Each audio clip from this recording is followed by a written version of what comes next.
Hey everyone, I'm doing something different this episode. This is a compilation of the biggest things I learned from my 2025 Policy Salon series. A quick recap: during the first few months of 2025, I hosted 7 live events in Sydney and Melbourne.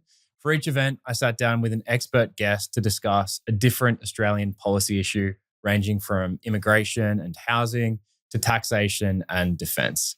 Altogether, the series totaled more than 12 hours of discussion.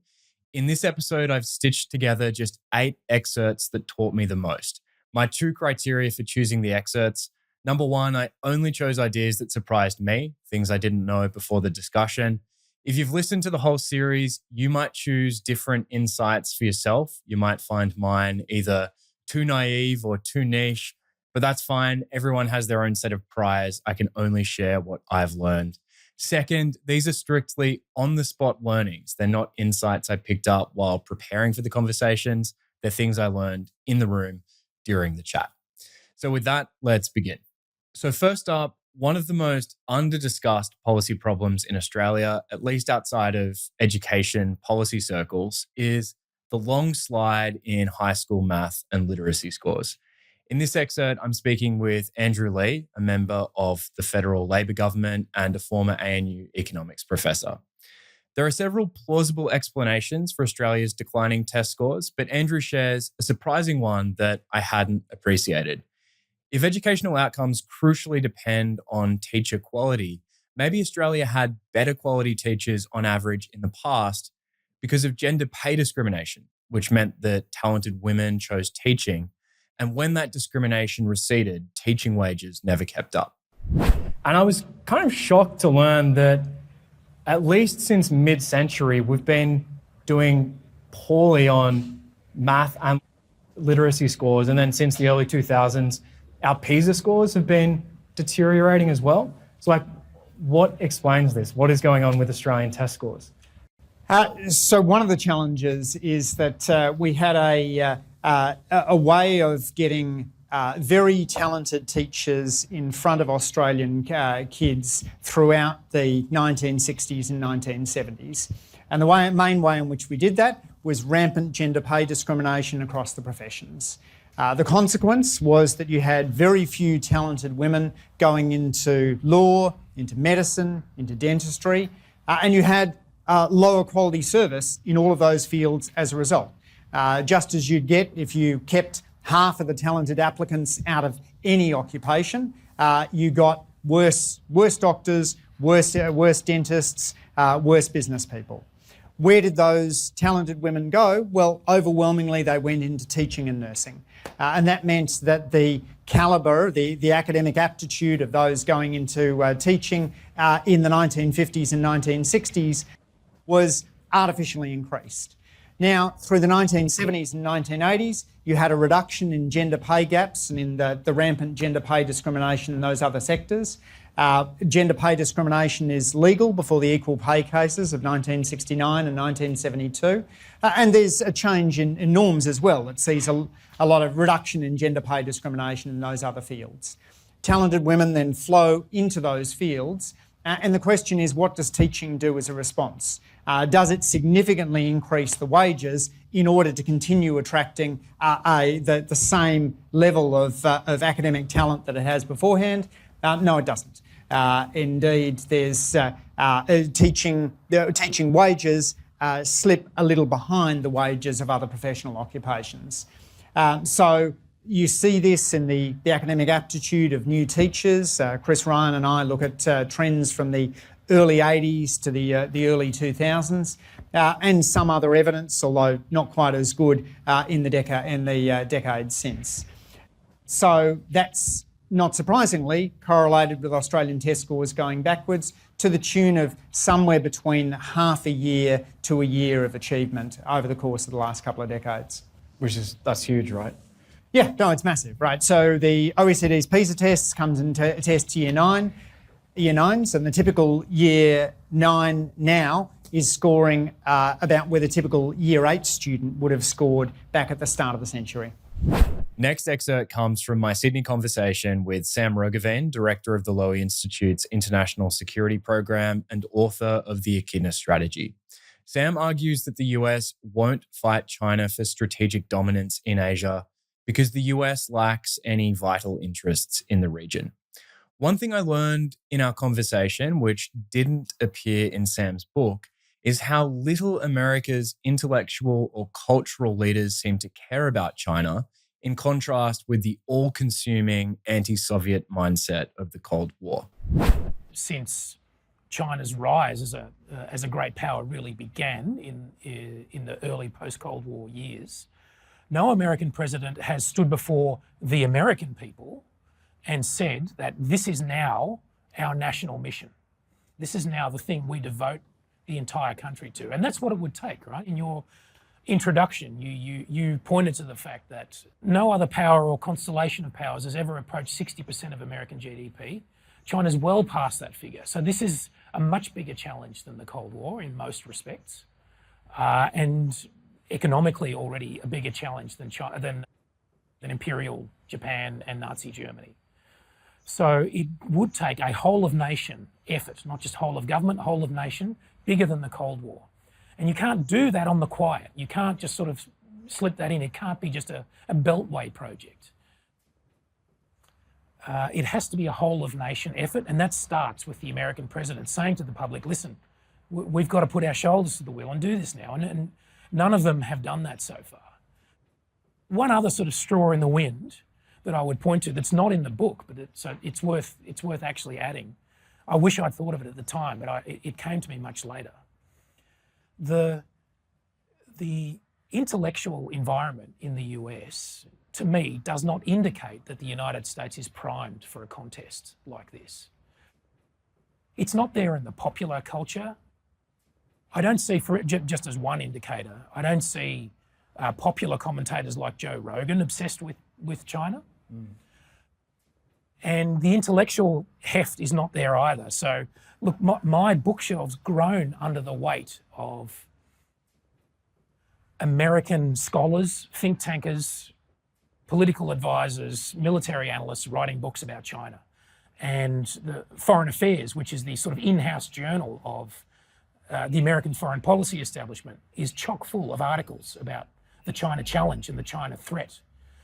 But I don't see it coming from beyond that beltway crowd. I don't see David Brooks and Ross Douthat, just to name two, writing books about the China challenge.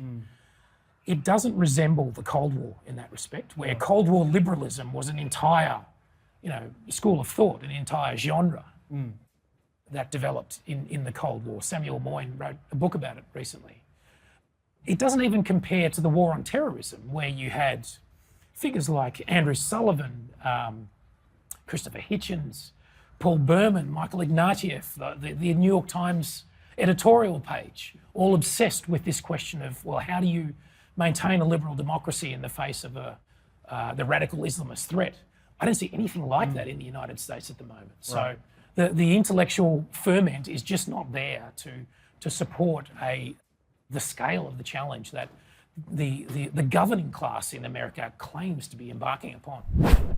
My next excerpt comes from another Sydney conversation, this one with the economists Richard Holden, Professor of Economics at UNSW, and Stephen Hamilton, Professor of Economics at George Washington University.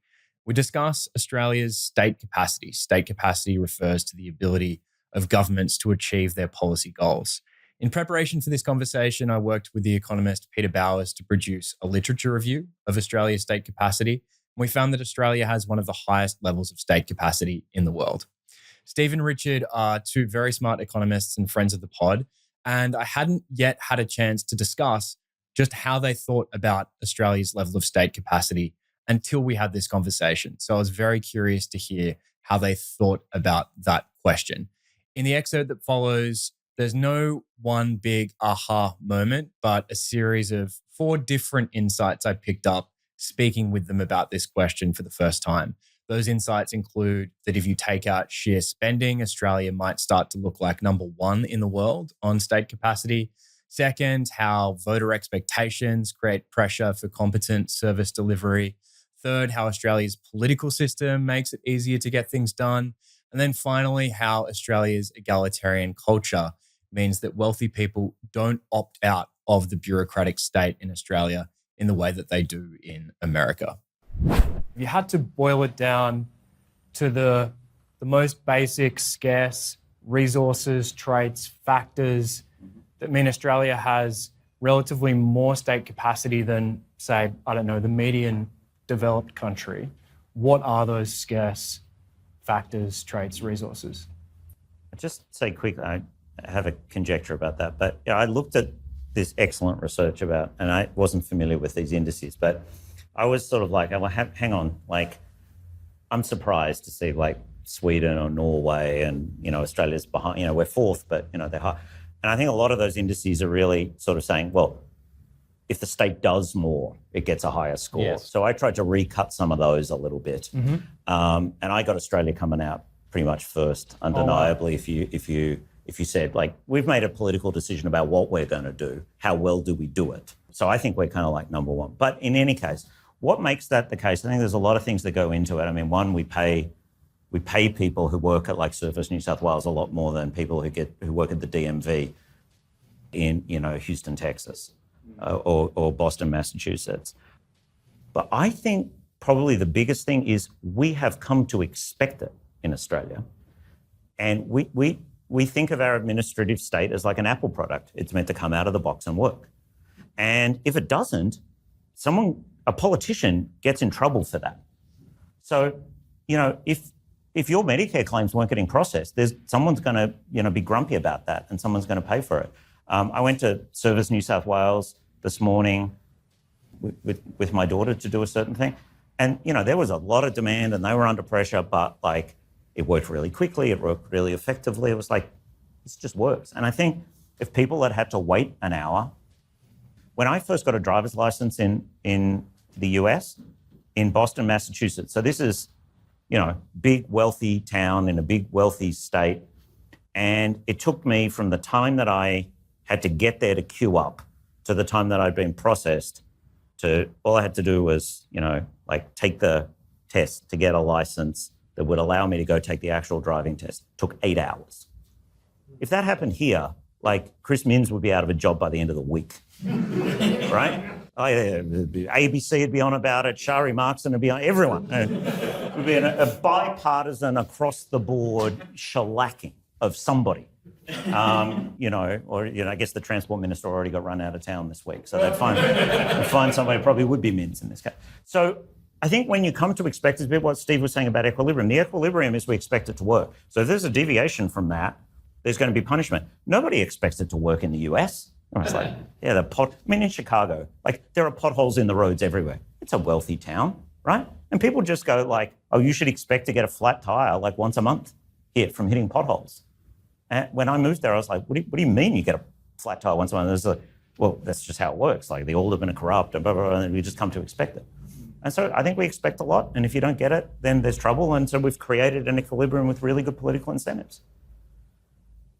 So I think you should think, and this is, consistent with that, but I think you should think about what are the barriers to getting legislation passed, right? In order to have smart gate or single touch payroll or any of these things, there was it may not have been legislation, it depends how it was passed, but ultimately the parliament approved it, right? And so I think you ought to ask, why does the parliament approve these things? Or delegate the authority to it. So I don't know what would have had to happen for SmartGate or single touch payroll, but it may well be that a relevant administrative agency just has the authority to do that. But, in the US, maybe Congress doesn't delegate that authority. No, there is a system. I think in Australia, there are just fewer barriers than in many places. I mean, a lot of this stuff would happen with supply through the budget process, and that was only ever blocked once, as far as I remember. We just pass the budget every year. Now, some pieces of legislation are passed separately, but a lot of the budget measures just get passed through. They just get waved through, right? So we have a system where the legislature and the executive are one, right? Which is very different to where I live, where basically the system is designed to literally designed on purpose to prevent the passage of legislation, right?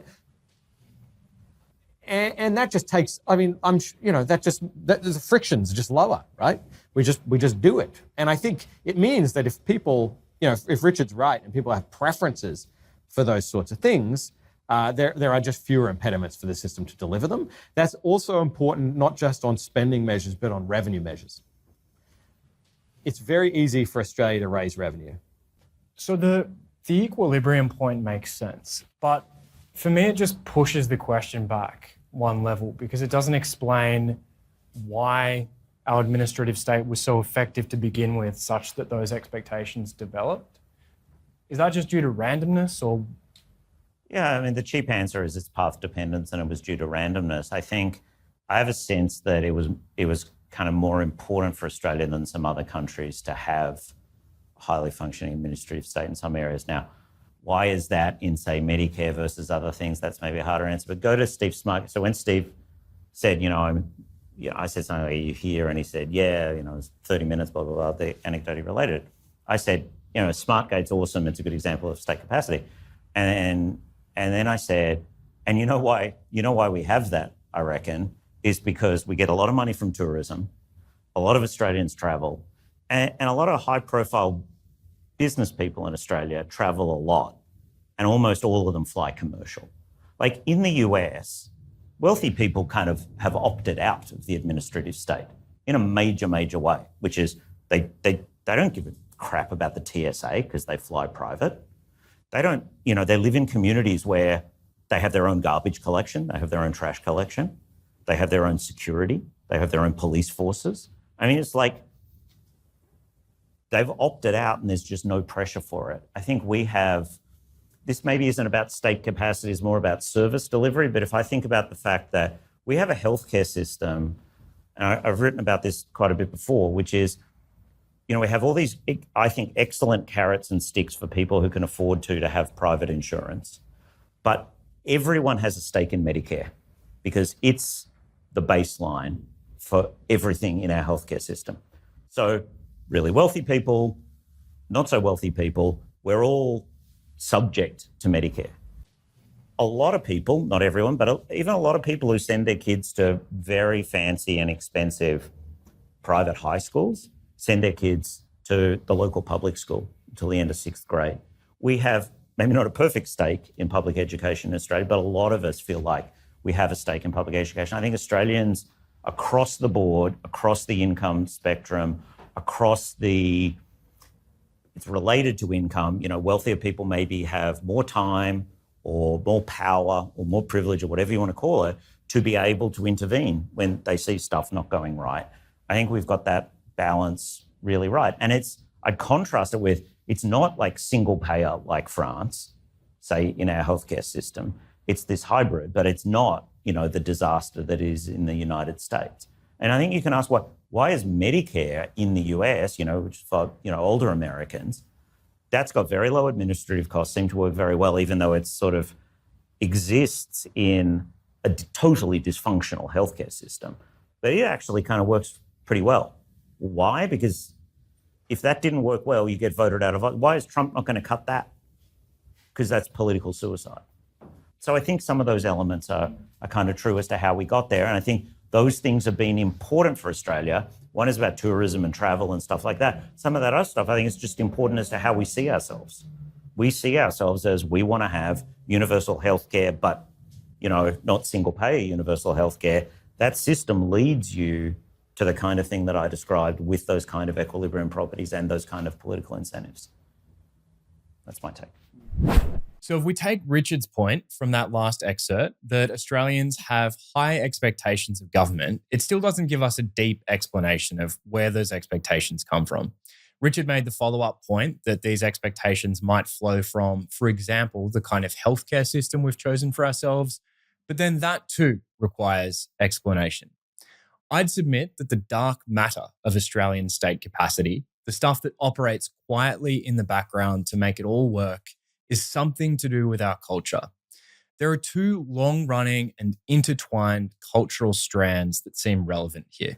The first is Australia's egalitarianism, and the second is our deep faith in government. If you're interested, I've written an essay on these two strands, which you can find on my website, www.jnwpod.com. In the next two excerpts, I'll share something I learned about each of these two cultural strands. First, we return to my conversation with Andrew Lee. I ask Andrew about the historical explanations for Australia's remarkably egalitarian culture. I offer Andrew two plausible stories for that culture, and Andrew adds a third, which I hadn't properly appreciated: the role of the gold rushes in the mid-1800s, which attracted a massive amount of immigration to Australia, shook up Australian society like a snow globe, and diluted hierarchies. So where do you think Australia's egalitarian culture comes from historically? So I can tell at least two stories. The first story would be the kind of story we find in Manning Clark, which is that there was a limited supply of labour in the early days of the colony. So land is plentiful, labour's scarce, and accordingly workers have a relatively more even balance of power with capitalists, certainly much more so than in Europe or North America. The second story is that when the colonists leave Europe to set up a new settlement, whether that's in Canada, America, Australia, they kind of carry a shard of the European political culture with them that gets frozen at the time. And so when America is setting up their political institutions, the dominant political philosopher is probably John Locke. By the time Australia is doing the same, it's Jeremy Bentham. And so there's much less, Gladstonian liberalism and much more kind of Benthamite utilitarianism in the air that's kind of flowing through to our egalitarian ideology. Which of those two stories seems more important to you in explaining why we have this egalitarian culture, or am I missing some kind of other story? So I think your first one is the more important, and I'll add one more, a third theory. In Australia in the 1800s, you have a country in which labour is scarce and land is plentiful. It's almost the opposite to what you see in Europe, where it's possible to drive down wages because there are many workers around to do the job.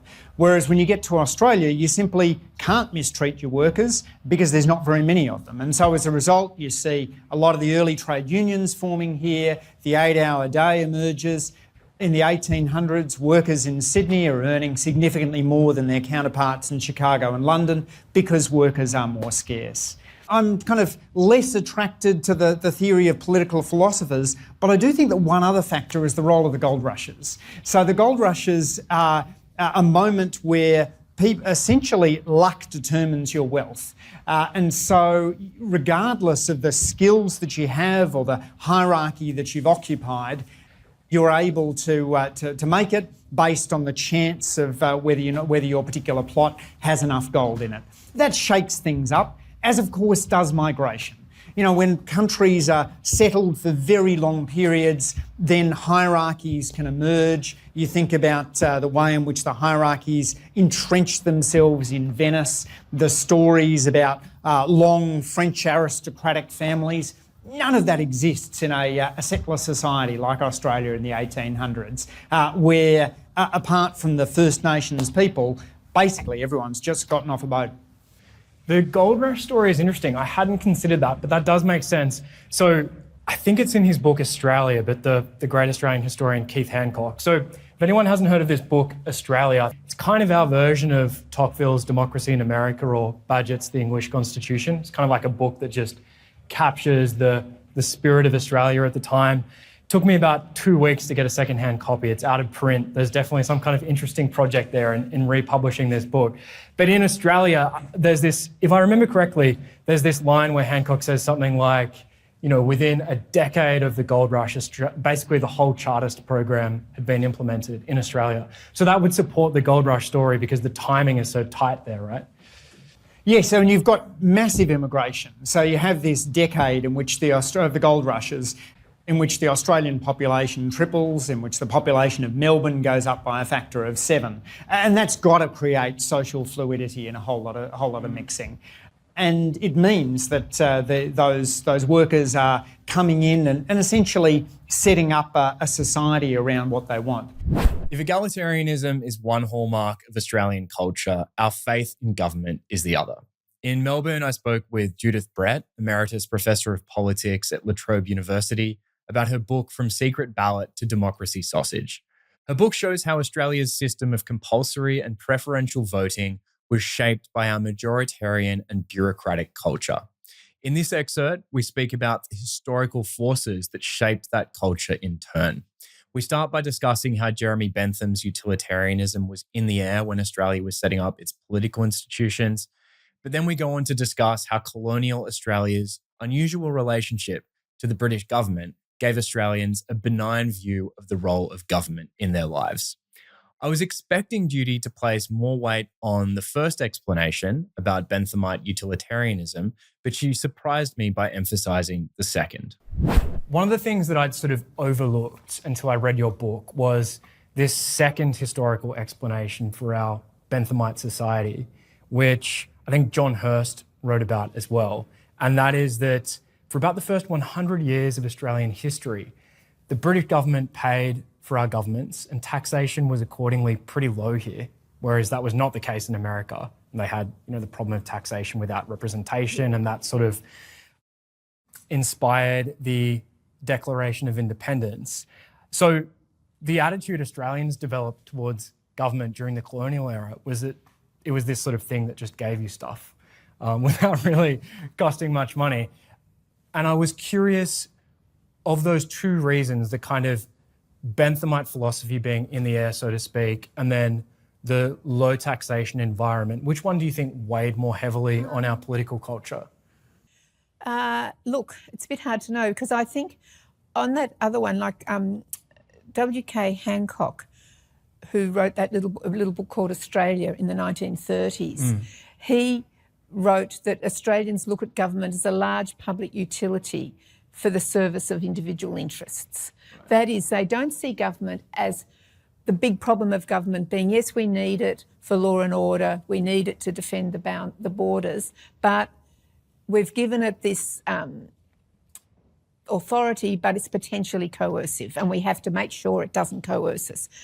That didn't seem to be what, and we'd have to make sure it doesn't take too much of our property to pay for itself, And as you say, because Australians weren't paying that much towards the upkeep of the government, and the government was essentially building a colony, so it was borrowing the money to build the infrastructure.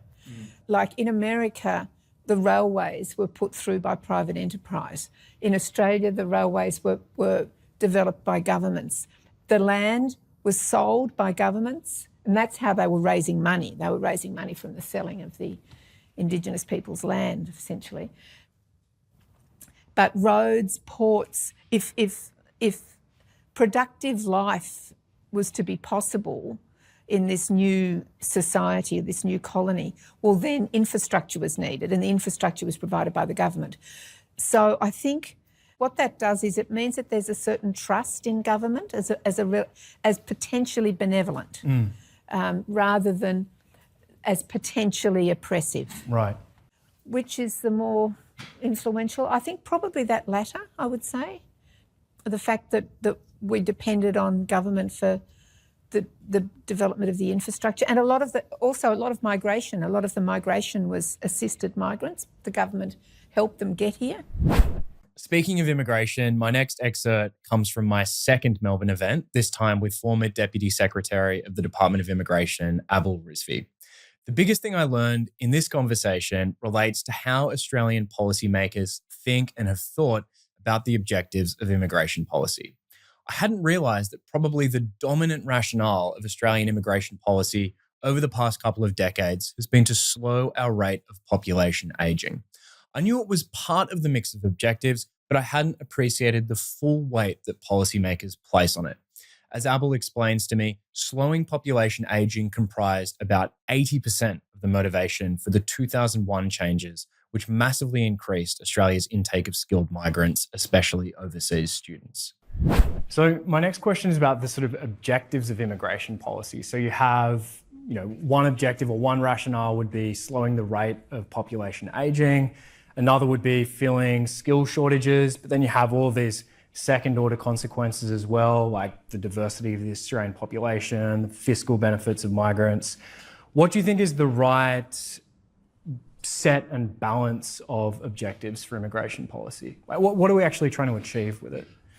Right, and you're absolutely right. In my thinking, the initial objective of our immigration policy should be to, over the next 50 to 100 years, slow the rate at which we age. We will age, we will get older, we'll get a lot older, but if we can slow the rate of ageing, our ability to adjust to that is much better than if the rate of ageing was very, very fast.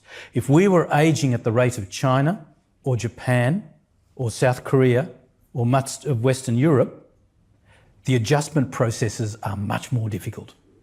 Businesses would find it much more difficult to adjust. Government agencies would find it much more difficult to adjust. So I think a primary objective should be demography. And indeed, it was demography when Arthur Calwell started the post-war migration program. He was thinking demography.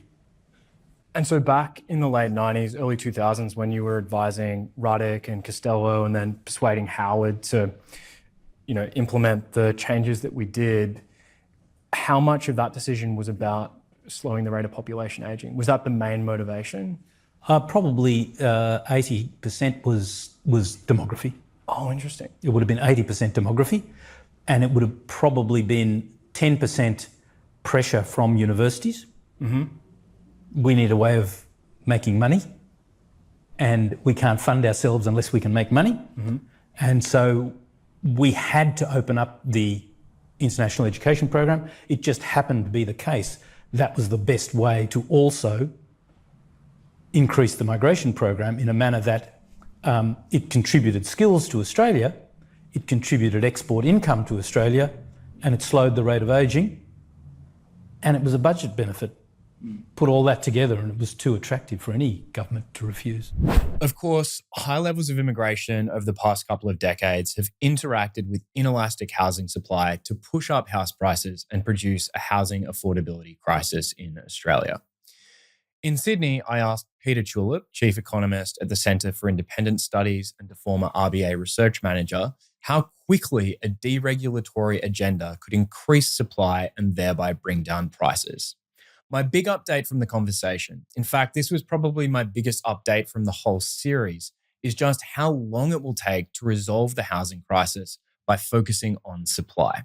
According to Peter, to bring prices down in Sydney and Melbourne by about 40% using an extremely ambitious supply-side policy, that is, a hypothetical policy even more aggressive than the National Cabinet's target of 1.2 million homes over 5 years, would still take 10 to 20 years. I'll share 2 excerpts from my conversation with Peter, which build on each other, one from early in the conversation and another from the end of our chat. I'm conscious in this conversation, both you and I will probably use zoning to refer to really the broader set of what might be called planning restrictions, but yes, the kind of what can you use this land for is traditionally what's meant by zoning. So you're adding zoning, heritage, height restrictions. So then, okay, if we cut these things, change all of those. So those estimates of the zoning effect, we called it, I mean, I think they are a reasonable approximation to what would happen to housing prices in those cities. Great.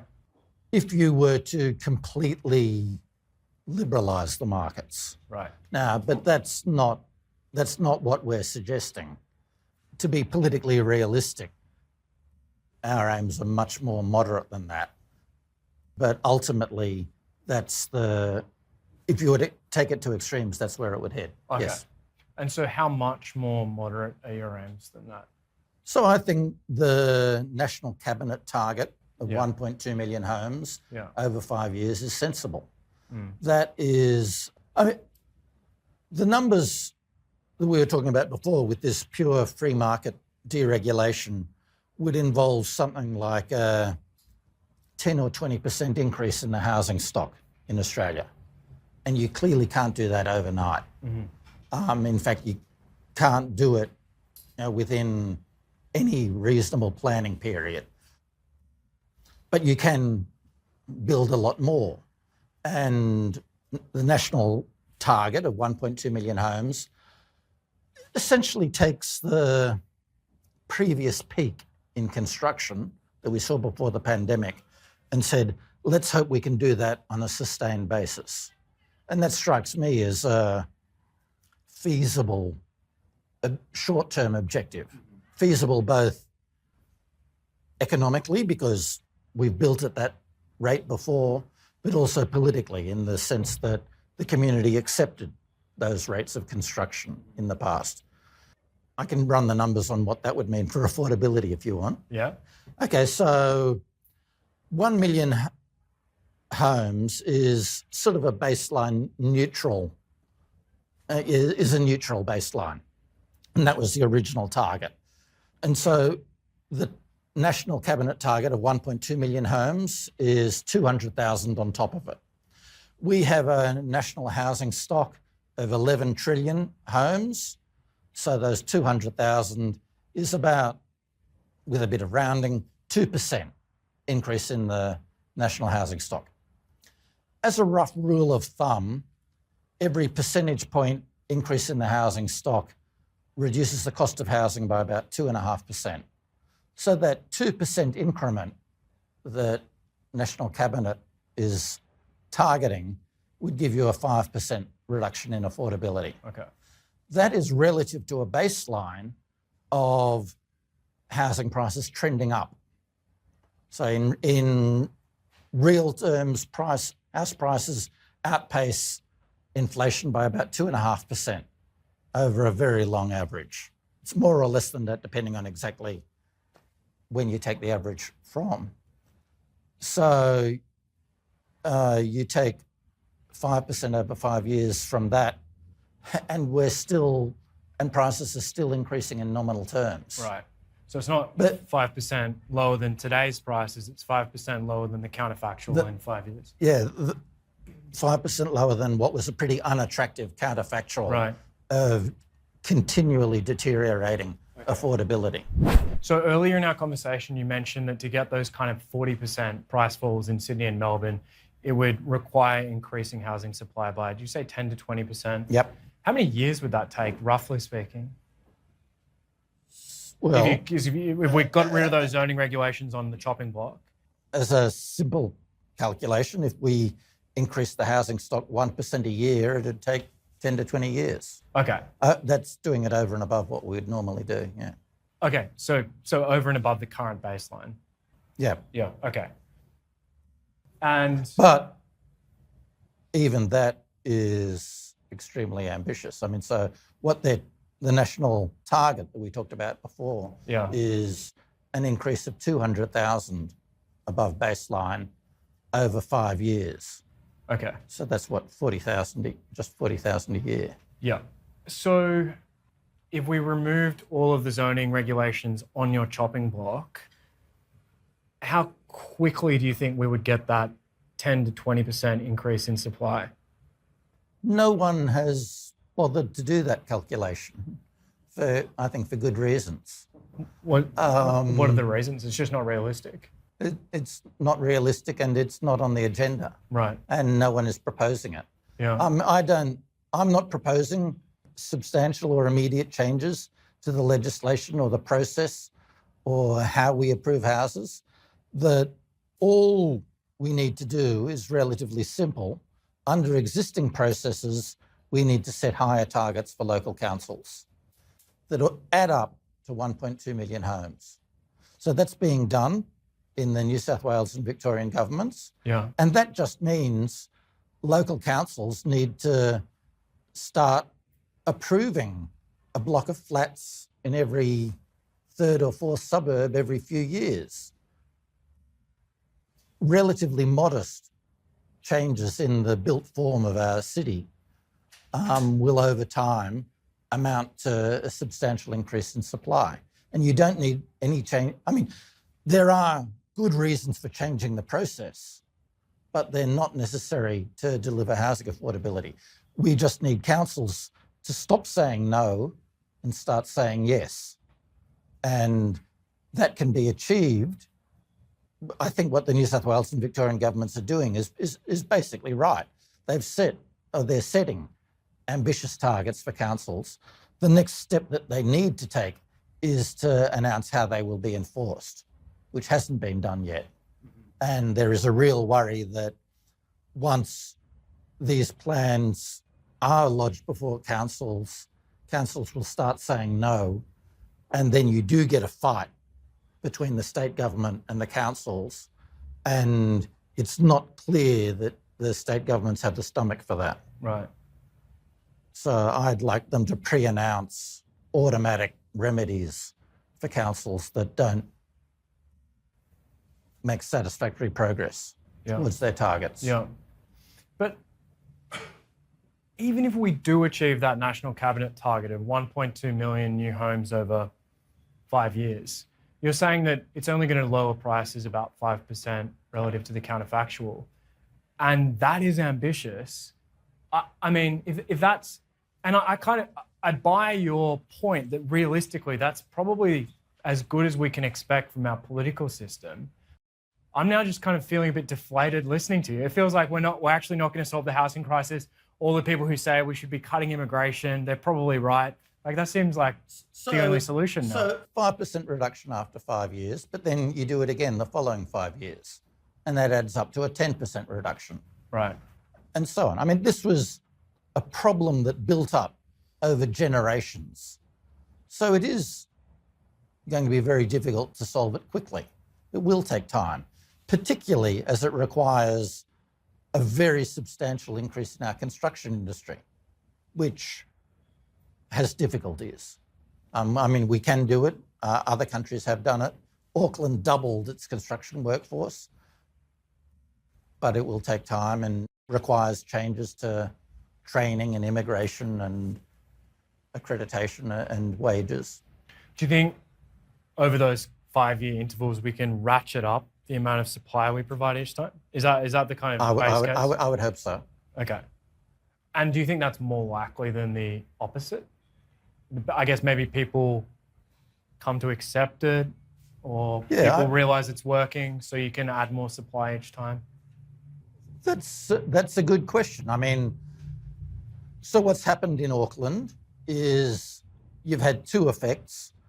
One is people have seen that it works, that rents are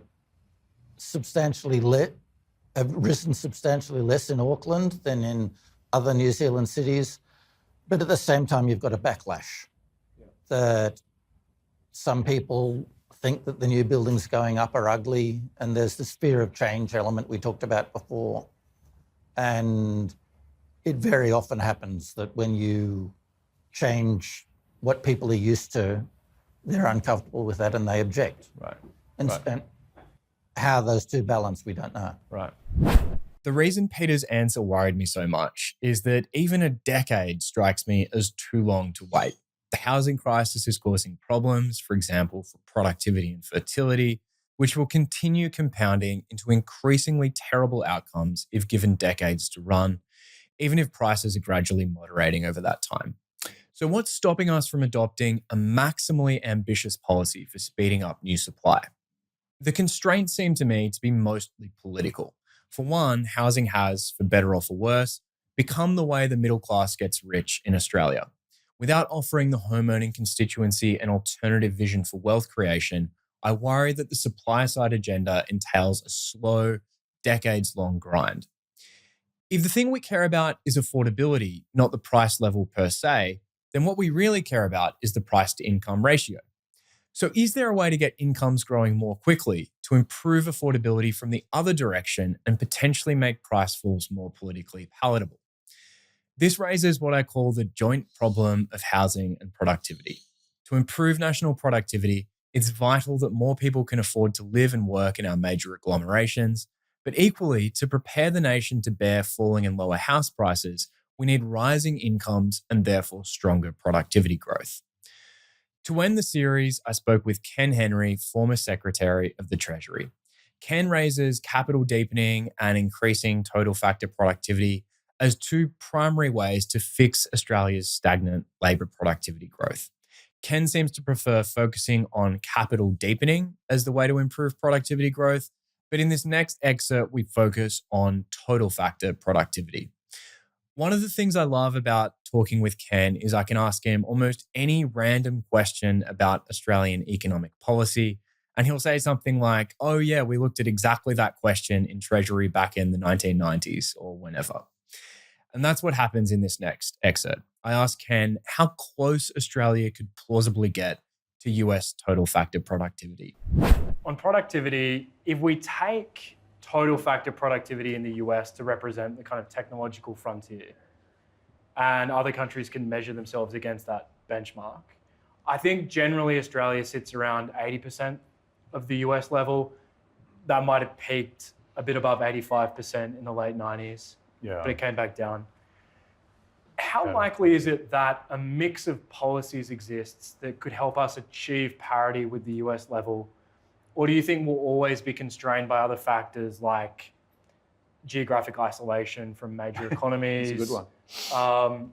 The kind of geographic fragmentation of Australia, the small size of our national market, etc. Yeah, no, it's a really good one. So we did some work on this in the late 1990s, asking exactly that question. Oh, wow. Yeah, well, we did. And we came up with the view that 95% is about what we could, the best we could hope for. Yeah. Because the other... What explains the 5%? The last stuff that you were talking about, geographical isolation, separation, blah, blah, blah. We figured that simply putting a rope around the Australian continent and towing it up to sit adjacent to California, that alone would lift productivity by at least 5%. Yeah, just doing nothing else. Mainly through building all the tugboats. I don't know. And that's what and there is some literature on this, right? Is the impact of geographic location on national productivity, and that's basically that was the consensus position of the literature back in the. And look, you know, your AI assistant would be able to answer this like that right now, but whereas it took us months to figure this out, but. But realistically, you'd have to think 95%. I would still think 95%, and who knows, the US could be falling off. It could be falling off dramatically at the moment, and so maybe something far in excess of that is feasible. Not that that's a good outcome necessarily for the world, right? But anyway, which means that we can do a lot better. All right. Yeah. So it's exciting to know that ceiling is there, and that's what it is, and that's how much better we can do. Yeah. Anyway, I think that that's a reasonable aspiration for policymakers in Australia. So that final excerpt shows just how much better Australia could be doing, how much more innovative we could become. I'll leave you with the following lingering question: what would it take to close that gap, to raise our level of total factor productivity all the way to its potential ceiling? Answering that question will be a major theme of future episodes. But in the meantime, I hope you enjoyed this tour through my policy series. Full transcripts and the complete set of conversations are available on my website, www.jnwpod.com. That's jnwpod.com. Thanks for listening, and until next time, ciao.